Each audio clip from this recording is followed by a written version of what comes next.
દરેક નીતિની સામે કાયદાની રીતે ઊભો રહેતો SSK ન્યૂઝ ચેનલ। પવિત્ર શ્રાવણ માસ ચાલી રહ્યો છે ત્યારે આપણે વાત કરી રહ્યા છીએ ભગવાન સિદ્ધનાથ મંદિરની, જ્યાં ભક્તોનું ઘોડાપૂર ઉમટી પડ્યું છે। હાલ પવિત્ર શ્રાવણ માસ ચાલી રહ્યો છે ત્યારે શ્રાવણમાં આપણે વાત કરી રહ્યા છીએ સિદ્ધનાથ મહાદેવ મંદિરની, જ્યાં ભક્તોના ઘોડાપૂર જોવા મળી રહ્યા છે। પવિત્ર શ્રાવણ માસના અંતિમ 2 દિવસ બાકી છે ત્યારે સુરતના પૌરાણિક સિદ્ધનાથ મહાદેવ મંદિર ખાતે ભક્તોની ભારે ભીડ જોવા મળી છે। શ્રાવણ માસમાં લાખોની સંખ્યામાં શિવભક્તો સિદ્ધનાથ દાદાના દર્શન કરી ધન્ય બને છે। સિદ્ધનાથમાં સ્વયંભૂ શિવ પ્રગટ થયા હતા અને અહીં ગુજરાતનો એકમાત્ર ખંડિત શિવલિંગની પૂજા થાય છે। વર્ષો પહેલા મુગલ લૂંટારો દ્વારા શિવલિંગ ખંડિત કરી સોનું લૂંટવાનો પ્રયાસ કર્યો હતો। તે સમયે શિવલિંગમાંથી મોટા ભમરાઓ નીકળી તમામ લૂંટારુઓને ભગાડી દીધા હતા અને ત્યારબાદ જે જગ્યાએથી શિવલિંગ ખંડિત થયું હતું તેમાંથી સ્વયંભૂ ગંગાજી પ્રગટ થયા હતા। વર્ષોથી શિવલિંગની અંદર અખંડ ગંગા જળ રહે છે। ત્યારબાદ વર્ષોથી શિવલિંગ સાથે શિવભક્તોની અપાર આસ્થા જોડાયેલી છે। ભક્તોને શિવલિંગના ગંગાજળનો પ્રસાદ પણ આપવામાં આવે છે।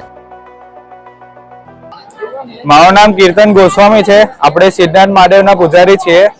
સિદ્ધનાથ મહાદેવમાં શ્રાવણ માસ દરમિયાન લાખોની ભીડોમાં ભક્તો ઉમટી પડે છે મહાદેવના દર્શન કરવા, તથા રવિ અને સોમવારે લોકો લાખો અને 2 લાખની સંખ્યામાં 200 કિલોમીટર દૂરથી ચાલતા દર્શન કરવા ઉપડે છે। એ આપણા શિવલિંગનું મહત્વ એ છે કે વર્ષો પહેલા મુગલ રાજમાં કેટલા 200-300 લૂંટારાઓએ આ શિવલિંગ પર હુમલો કર્યો હતો। તે દરમિયાન શિવલિંગ પર ઘણા ઘા કર્યા હતા। આ હુમલો રોકવા માટે મહાદેવ દાદાના ચમત્કારથી અંદરથી લાખો સંખ્યામાં ભમરા નીકળ્યા। એ ભમરામાં ઘણા આજે લૂંટેરા હતો એ લોકો ઘાયલ થયા અને ઇજાગ્રસ્ત થયા। એમ કરીને એ લોકોને ભગાવ્યા। હવે ખંડિત શિવલિંગની પૂજા ન થાય એ માટે આપણે 11ના સમયે અંદરથી ગુપ્ત ગંગા વહી। ગુપ્ત ગંગા એટલે આપણા સિદ્ધનાથના આજુબાજુ 10 કિલોમીટરના રેડિયસમાં ખારા પાણીના તળાવ છે, પરંતુ અંદરથી જ એક મધ જેવું મીઠું પાણી નીકળે છે।